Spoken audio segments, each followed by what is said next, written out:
Welcome back to the Broad Street Benchwarmers podcast. My name is Adam Dan. Michael Cormelos is here with me. Ethan Livatitis, unfortunately unable to join us. I think he's enjoying his holiday, sleeping in. But we Like are happy to 12:30. get back very soon. Um, but we're going to take today and dive into what should be a really exciting New Year's college football playoff schedule. Um, with two games that are just very eye-popping on paper, and we're going to dive into the details of both of them, who we think's going to win and who we think's going to win the whole big thing as far as this giant tournament in the last year of it with the new The sports format. ruined forever. Yeah, so I guess we can start with that. How do you feel about this being the last year of this four-team format, and how do you feel about the 12-team moving forward? I feel terrible. I think the 12-team format is ridiculous.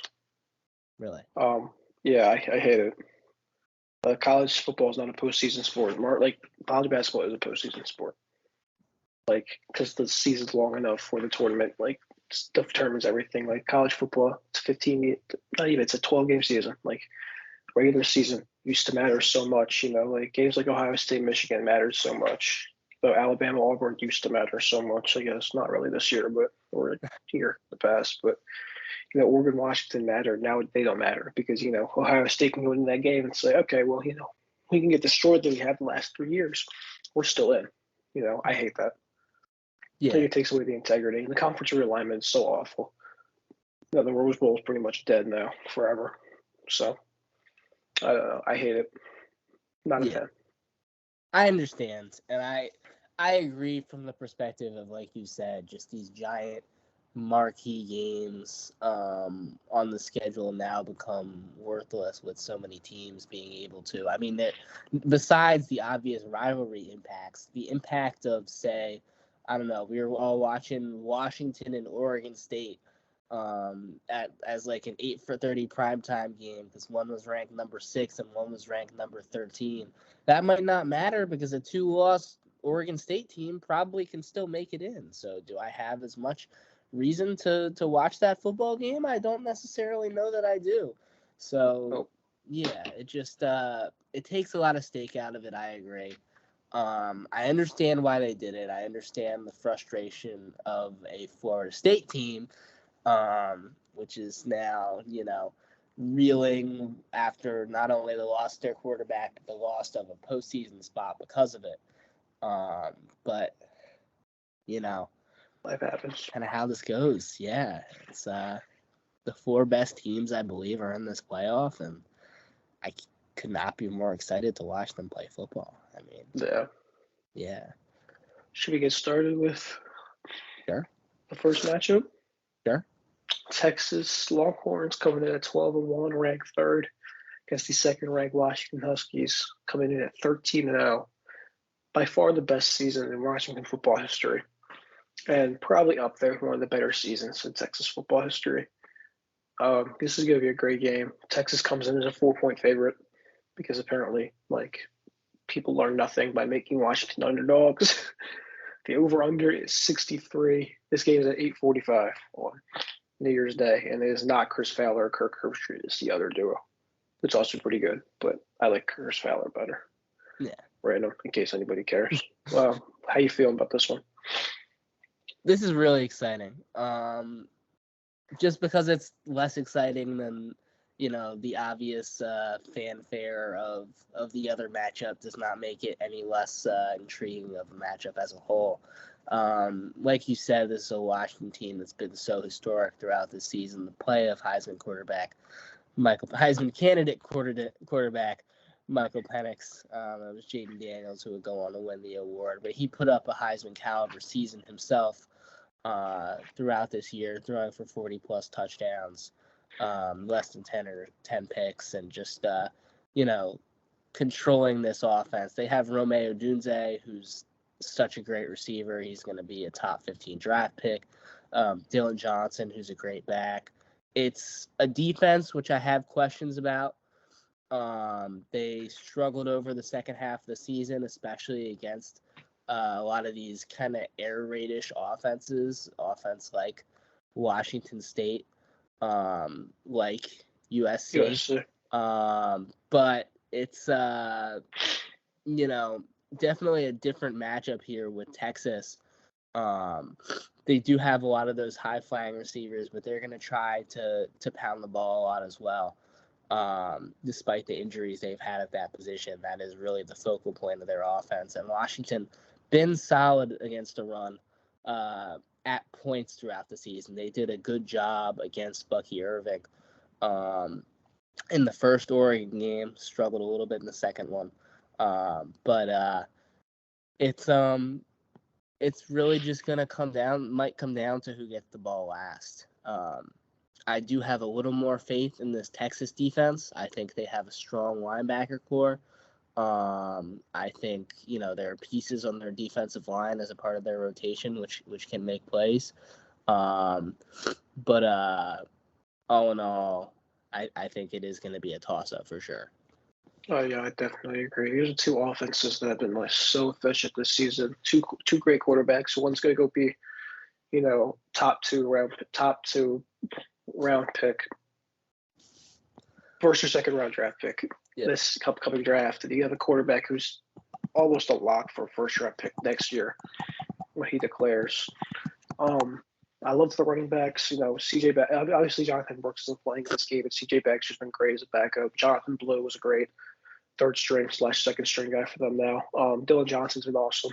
He's kind of carrying this run game. Running for over 1,100 yards, almost 6 yards a carry, 15 touchdowns is kind of wild.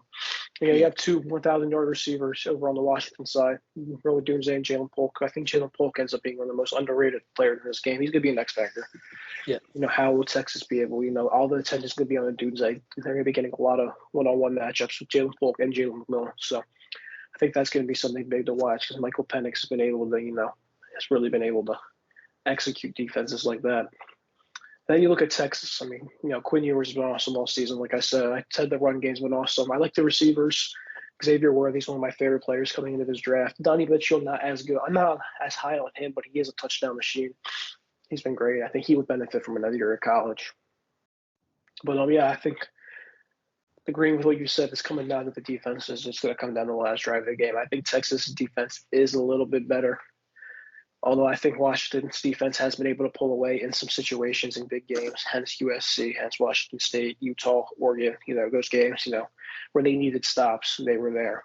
I think it'll be a really close game. I think it's going to be one mid-scoring game. I don't know if it's going to be high scoring, but maybe both teams in the 20s or 30s. But I think I have to take Washington, just the team that's been able to come out with so many close victories, so many, in so many big games, against Washington, against Oregon twice, against USC, against Utah, Oregon State, Washington State. They're there in close games. They know what they're doing. And, it's the confidence of the team that's been able to overcome so much this season. I think I have to go with Washington. Close game, though. It could be 31-25. Michael, it's been 5 years since we kind of declared that the Longhorn program was back, that, they hired Steve Sarkisian, and that was 3 years ago, not 5. Yeah. But it's been a road. They've had ups and downs with injuries, with tough losses to Big 12 opponents. That Oklahoma loss earlier this season could have been, a dramatic blow. The one 2 years ago could have been a dramatic blow. Yeah, there's been a couple. This finally feels like their time to me. I think with the talent of this defense and, I think what their offense can do if they're able to control the pace of the game, if they're able to establish the run even with their injuries, which they have been able to against, the similar Big 12 opponents that they've faced across the latter half of the regular season. I think they can control this game. I think getting Ewers back is so huge, and in his games back, he looked, somewhat decently back to form. So I I put my faith in this Texas team, and I'm going to pick them to win this game. I'm going to say 33-27, Longhorns win it. All right. I like that. I wouldn't be surprised if that's what happens. I think this game's truly a toss-up. Mm-hmm. It's going to be a great game. This is, especially coming off the game that's happening before, it's going to be awesome. I'm very excited. Should we talk about next game? We should. Early game.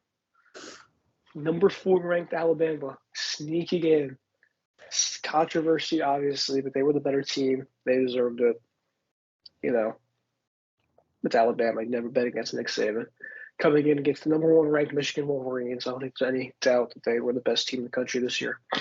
I mean, they dominated opponents all season. Dominated Ohio State pretty much almost the whole game. 13-0. J.J. McCarthy, Blake Corum, Donovan Edwards, Roman Wilson, all those guys, it. This is going to be a crazy game. Michigan comes in as a 2-point favorite. Over-under set at 44, which I feel like is really low. That is Slam me over. Yeah. But how are we feeling? This is just Clash of the Titans, man. Especially in the trenches of the football. We've talked about for years now how these Michigan Wolverines have been able to develop these linemen throughout 4 years, throughout their program. It hasn't really been a transfer portal thing. They just keep them in their program and, develop them throughout. Same thing with their defensive line. Alabama, similar ways. We know the Saban way. Their defensive line has, played to their strengths with guys like Dallas Turner so far this year. They've been, really solid against the run and as a pass rush. They will look to continue that, and this Michigan offensive line is going to have to hold up despite injuries that they've had to that line. They lost their starting tackle in that Ohio State game, and so it was a huge blow, and that's going to be massive for them as they continue throughout this run. I think because of that, a lot of this is going to fall on the quick pass game, and that's going to be been a huge strength of this Michigan team throughout the season. You saw it a lot throughout the Ohio State game. It's not a great skill position group, but with the strength of McCarthy just getting the ball out quickly, and the play design of Jim Harbaugh, these little slant routes, these little bubble screens, these little curl routes, picking up 5 yards at a time and then allowing them to establish the run, and then mixing in some RPOs as well.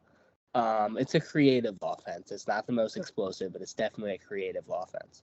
So I think if they can manage to develop that, I think that's helpful. This Alabama defense is so good and so talented, and I think they're going to have answers for it. And I'm not sure if Michigan has many answers for those answers outside of that game plan. So I guess we're going to find out. I feel the same way. I feel like we're going to learn a lot about J.J. McCarthy because, Blake Corum's obviously good, but this Michigan O-line is banged up. And this Alabama defense has been among the best in football and, rushing. Not rush, in rush defense. So I think we're really going to see, J.J. McCarthy have to step into a role that we haven't seen him play, which is, be the guy, be the quarterback. We've seen a lot of times where he hasn't had to be the guy. That I don't remember who they played. They might have been Penn State, where he went 7 for 8 for 80 yards. That was Penn State. And the running game went all over, and that's not going to happen. It's going to be like the running backs are going to have 7 attempts for 8 yards, and you're going to have to see J.J. McCarthy. And if you know me, I'm not sold on McCarthy. Yeah. So I think this game is either going to be one of those big "I told you so" moments for me, or this is going to be the game that sells me.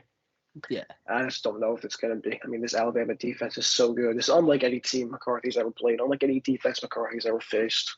Yeah. Don't come to me with the Ohio State defense that is god awful. Yeah.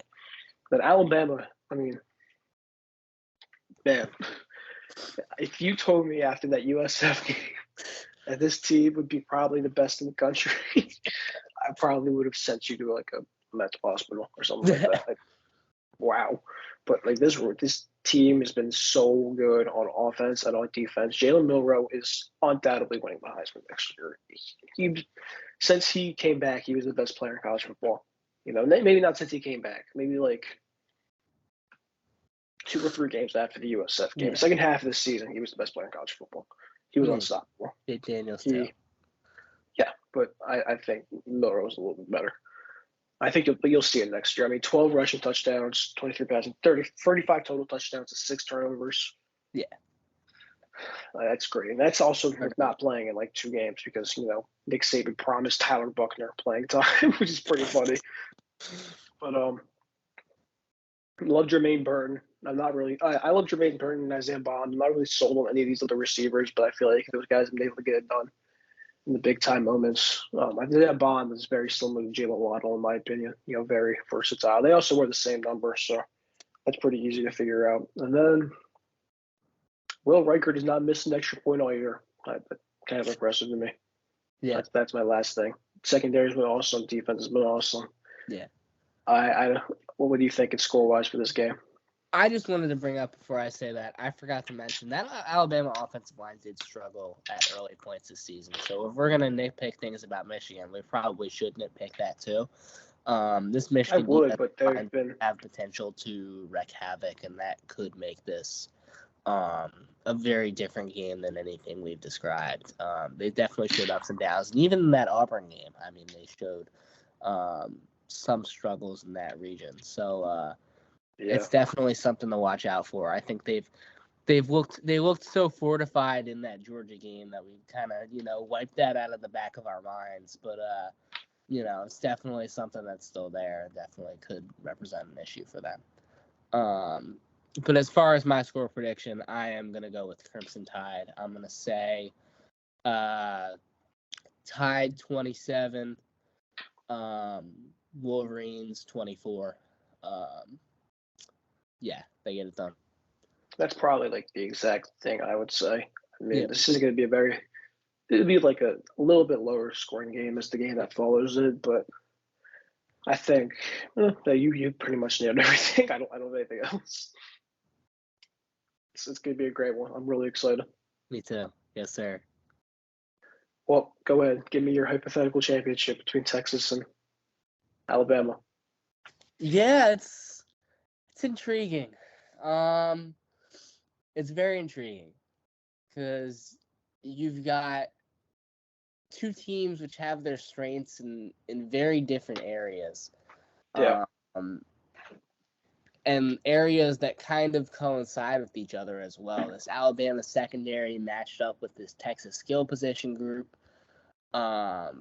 These Texas linebackers matched up with this Alabama run game. Like there's a lot of factors coinciding there, but I still think I would take the Crimson Tide here. I think they, over the second half of the season, have shown their dominance on both lines of the football. I think for them to push around that Georgia team was the most impressive thing any college football team in the country could have done to me. Just with the talent that team had on both sides of the ball, and for them to make a statement win like that, it would be hard for me to pick any team against them, to be honest. So for that reason, I think I would still take them in that game. And I think just how Moto has played, like you said, adds that additional factor that puts them over the top as well. So I would say Crimson Tide 30, Longhorns 24, and the Alabama Crimson Tide are your national champions for the first time in 3 years. 4 years? Yeah. 3. Mm-hmm. Yeah, because they won 3 years ago. Georgia won 2. Yep, Georgia won 2. Bama beat Ohio State. Yep. But I disagree with you here, buddy. I'm going to be different. Washington, there's just something about them. Really? They've overcome so much this season. They've won so many close games. They've game played perfectly for every team they played against. The defense may not be great, but they get it done. And it's going to come down to that, that Washington receiver core versus the Alabama secondary. The Alabama secondary has been solid, but I've watched them get torched multiple times this season. And you could say, that Alabama team isn't the same as it was week 2, but they've still had some moments where their defense that secondary has gotten torched, like when they almost lost to Arkansas, or when they almost lost to Texas A&M, or when they almost lost to LSU. Yeah. It happens. I think both teams are great, but I think Washington will edge out Alabama in the national championship. 42-35. What I will say is if Washington manages to get past Texas, they are the much more physical team. And that is a situation where I think that could play an advantage as well. I think just as a tackling unit, as a size advantage as well, just with their specific skill position groups, I think they do have an advantage on Alabama in that specific regard. So, yeah, it wouldn't shock me. I'm with you there. Yep. Yeah. I'm trying to think. Alabama was the 4th seed. I know once they won when they were the 4th seed. I'm pretty sure they won a second time when they were the 4th seed. I don't know. They won. They beat Georgia. That was the one. That national championship. Yeah, that was the year that Clemson was the 1 seed, right? Yeah, and Kelly Bryant just shit the bed. Yeah.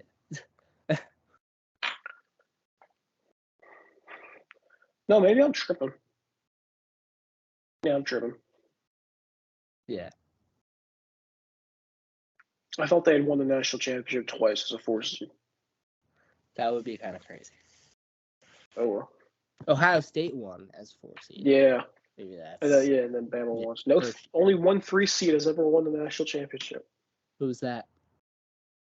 Georgia. 2 years ago. There we go. The 1 seed has won 3 times, and the 2 seed has won 3 times. Huh. Most recent 2 seed to win the national championship. LSU? Nope. Clemson. Huh.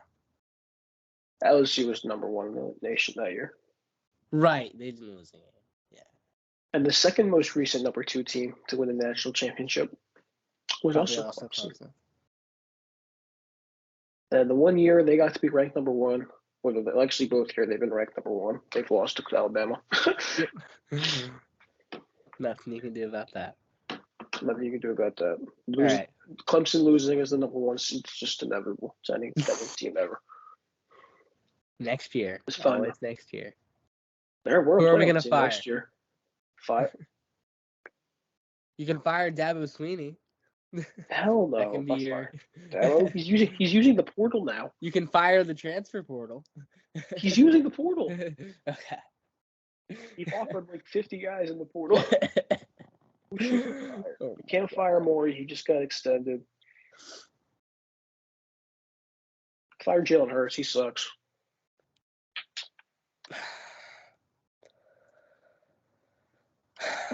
Fired.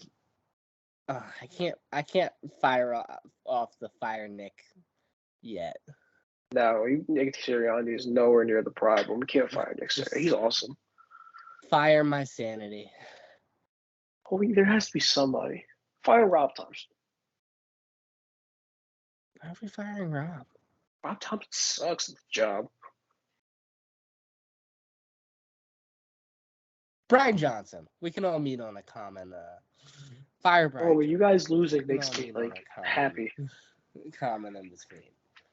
Fire Brian Johnson. There we go. All right.